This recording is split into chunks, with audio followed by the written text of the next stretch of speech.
Today I'm going to be doing something different. I've seen other channels do lists like this, so I thought I would start doing them too. These are 10 debut albums by nu metal bands. I will be ranking them from worst to best. I chose some of the most popular ones, but later on I can do more lists and more albums, so let's get into this.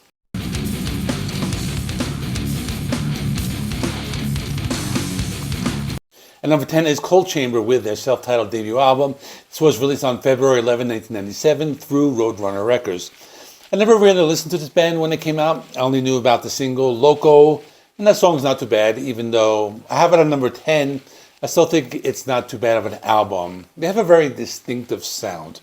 The guitar riffs are similar to many other bands from around that time. The vocals are very distinctive. The main guitar riff on the song Loco is pretty catchy. Then there's the song Big Truck that reminded me of Korn. It had those thick and heavy guitar riffs. Then there's the song Sway that uses the line, the roof is on fire, we don't need no water. You've heard that before. Actually, I thought it was Cold Chamber that coined that term, but it wasn't. It was some R&B artist from the 70s. I thought that song was kind of cheesy, so I think that brought the album down a bit. This album has a really thick bass guitar sound. You can hear that especially on the track called First, and that has a slower and darker rhythm. Same can be heard on the track called I, and that has some weird percussion and darker sounds. Overall, not too bad, but something has to come in last place.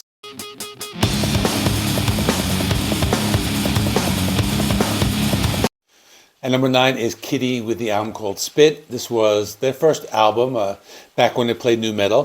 First time I listened to this band was a few weeks ago to get ready for the new album. I had never listened to them back in the day. They're an all-female band, and this is not too bad. The lyrics are kind of cringe. They have somewhat of a misandrous tone to some of the songs. The albums have lots of riffs, both the harsh and clean vocals, some occasional rapping. For example, the song Brackish. The opening track Spit is pretty good. It's very heavy, shows off the band and what they sound like. One of my favorites is the song Paper Doll. That one is more of like a softer grunge type of song, has cleaner singing, and it reminded me of the band Hole, but they go much harder in the song.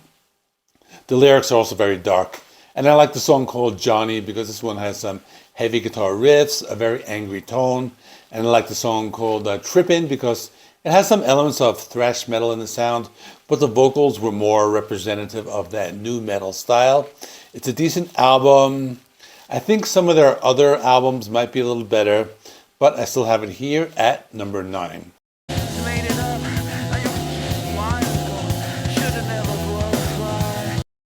At number 8 is Deftones with Adrenaline. This came out October 3rd, 1995. Another band I discovered much later in life. I didn't like them when they first came out. I thought the vocals were weird, but now I'm a big fan of this band. This album had a different sound than many of their later albums. They were more of a straightforward nu metal band when they first came out. I like the opening track called Bored. It has some killer guitar riffs. I like Chino Moreno's vocals. I also like the song 7 Words. It has this funky bass guitar sound, and Chino Moreno does these different vocal styles, and the chorus is very memorable. And I like the song Engine Number 9 because it's just classic nu metal. Chino Moreno does some rapping on this one, but it also has some heavy vocals as well. As for the deep cuts, I like the song 1 Week. It has a very cool bass guitar sound. The vocals are very soft in the beginning, but they get much heavier during the chorus. Overall, it's good. I've always liked this era of the band, like the first 2 albums, but it is pretty good.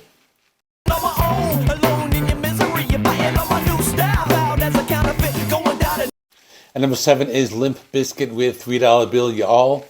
It's a decent debut album, but I like the next 2 albums much better. This was some heavy nu metal, lots of rapping by Fred Durst. It was released on July 1st, 1997. I remember this album, the cover of George Michael's Faith from back in the day. I like that one a little, but it's not one of my favorites. The other single, Counterfeit, is much better, and that one has more of a darker and heavier, and probably my favorite song from the album. As for the deep cuts, there's the song Nobody Loves Me. That's a really heavy song. It has that thick bass guitar sound. Fred Durst lets out some very harsh screams in that one. Then there's a song called Sour. It was more of a mellow rap song. Had a very 90s sound, lots of turntable scratches. And another deep cut called Stalemate, with some very unique guitar playing, had a very funky sound. The drumming was also very good on the song. Overall, I like Chocolate Starfish and Significant Other much better than this, but it's a good album.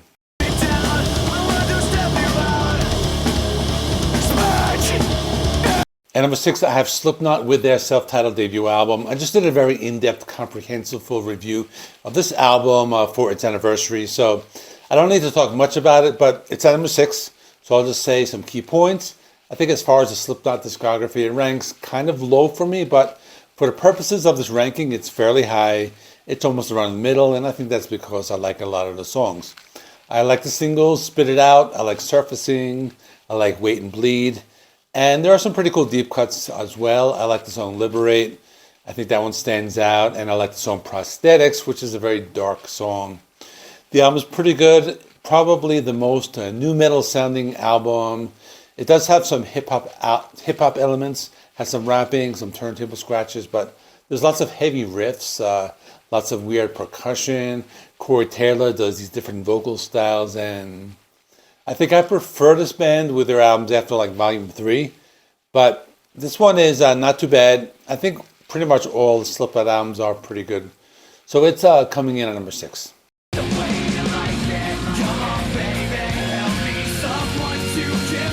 Coming in at number 5 is Adema with their self-titled album. It was released on August 21st, 2001. This one might be a surprise being ranked at number 5, but I think it's here for nostalgia reasons because I bought the CD when it came out, and I still have the CD over there somewhere. And I listened to it a lot over the years. I listened to it a few more times to prepare for this, and it's been a while since I listened to it. And one thing I noticed after not listening to it for a while is that they sound a lot like Korn. I don't think I ever realized that before, but that's what they sound like. And with that being said, I think the songs are really good in this album. They had a hit single with The Way You Like It, and to me, it's like a cross between Linkin Park and Korn. It's a really catchy song, and I think it holds up 20 years later. I like the song Blow It Away. It has some cool bass guitar and trippy sounds. The vocals reminded me a lot of Jonathan Davis on this song. I like the song Giving In. This is more of an alternative rock type of song. Had some emotional vocals. And another song that reminded me of Korn, but I really like it. Then there was a song Freaking Out. It had some industrial metal sounds and some hip-hop and rapping, but overall, the only album I've ever listened to from this band, I never paid much attention to them after this, but I like it a lot, and that's why I have it ranked right here.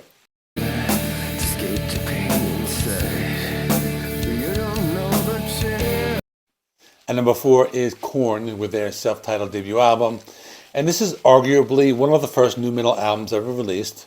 The band doesn't like having that label on them, but they kind of started that movement. It's probably the earliest album I have on this list. It was released on October 11, 1994. It has an anniversary coming up this year for the 30th anniversary. So I'll probably be doing like a in-depth analysis of this album later on in the year. But it's awesome, start to finish.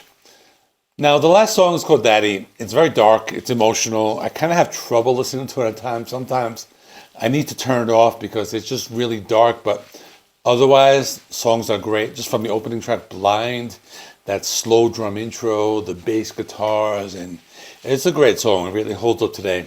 My other favorite song is Chutes and Ladders. And I remember one time, we're doing this episode, I don't remember which one it was, but it was with Live Listener Race, and on this episode he said that AC/DC is the only band that can get away with using bad pipes. But I disagree. I think Korn pulled it off on the song Chutes and Ladders. And also the only band that can write a song based on nursery rhymes and have it be both dark and heavy.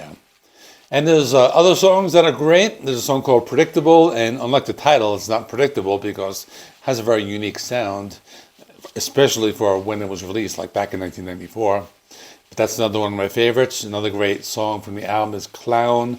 There's lots of heavy riffs, some really great drumming with the double bass.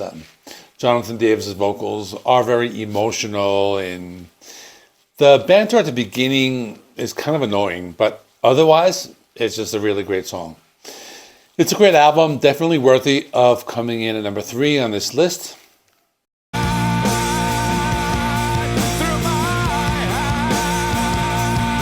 Coming in number 3 is System of a Down with their self-titled album.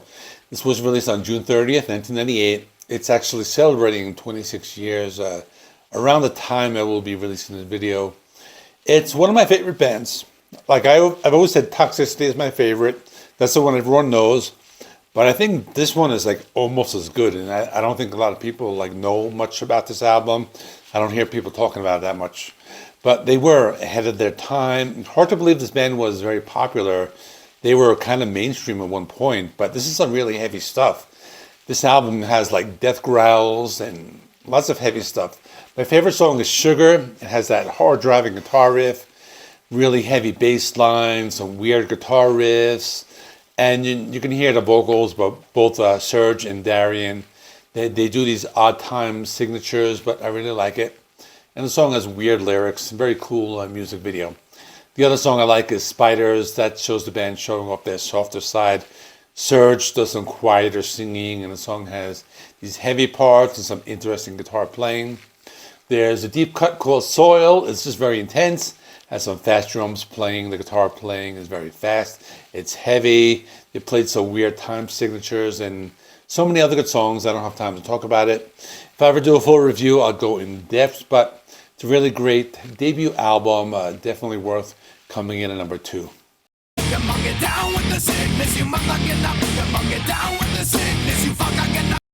At number 2, I have Disturbed with The Sickness, released on March 7, 2000. Now, you might be surprised I have Disturbed up so high in the list. I think their debut album is like really good. When it comes to the band Disturbed, I think the best thing about this band are the vocals. I think David Draiman really makes this band, because to be honest with you, without David Draiman, like a lot of the other like members can be forgettable. I don't really mean to say it that way, but I think like David Draiman is like the one person who really like makes this band like what they are. And he makes this band stand out. So the opening track is the Voices with the opening line, like, so are you breathing now? And just a great vocal line. Just like the way he says so. Like, I'm not even going to try to do it because I can't. But just really great. The song The Game has an industrial sound with different vocal styles. Stupefy, that's just classic nu metal. And this album is great because David Draiman pronounces certain words in a certain way. And that's what makes these songs memorable. There's also Down with a Sickness. That's just an awesome song. I think the cover of Tears for Fears, Shout, that might bring it down like a half of a point, but otherwise, lots of great songs. Dropping Plates, I like that one. I like the whole album in general, so that's why I have it at number 2. One thing, I don't know why it doesn't even. My number 1 is Hybrid Theory by Linkin Park. This was released on October 24th in the year 2000. I like this album. It was very popular when it came out. It's one of the best-selling albums of that year. Possibly the best-selling album of 2000. I didn't check, but it's like the perfect nu metal album. Because on the one hand, you get the vocals of Chester Bennington, who showed that metal side of the band. The lyrics were very personal. A lot of them were about his childhood, substance abuse problems. And then you have the hip-hop element with Mike Shinoda. And they just like really like paired together very well. So lots of great songs. The album opener, Paper Cut, is an awesome track. You got the rapping of Mike Shinoda, the vocals of Chester, and some really heavy guitar riffs. One Step Closer has really heavy guitar sounds, awesome vocals. Points of Authority has a mix of those melodic vocals, big guitar riffs, lots of hip hop. Crawling, just a very memorable song, very memorable chorus. It'll stick in your head. Runaways, very relatable lyrics. By Myself is pretty underrated, has some heavy guitar riffs and powerful vocals. And the most popular song, In the End, still holds up today. I've never got sick of it. I've heard it a million times, but I still love it. And I like the guitar intro to A Place for My Head. Everything else in the album is just really awesome. I can go back to this album anytime, listen to it start to finish, and it's just a really great album.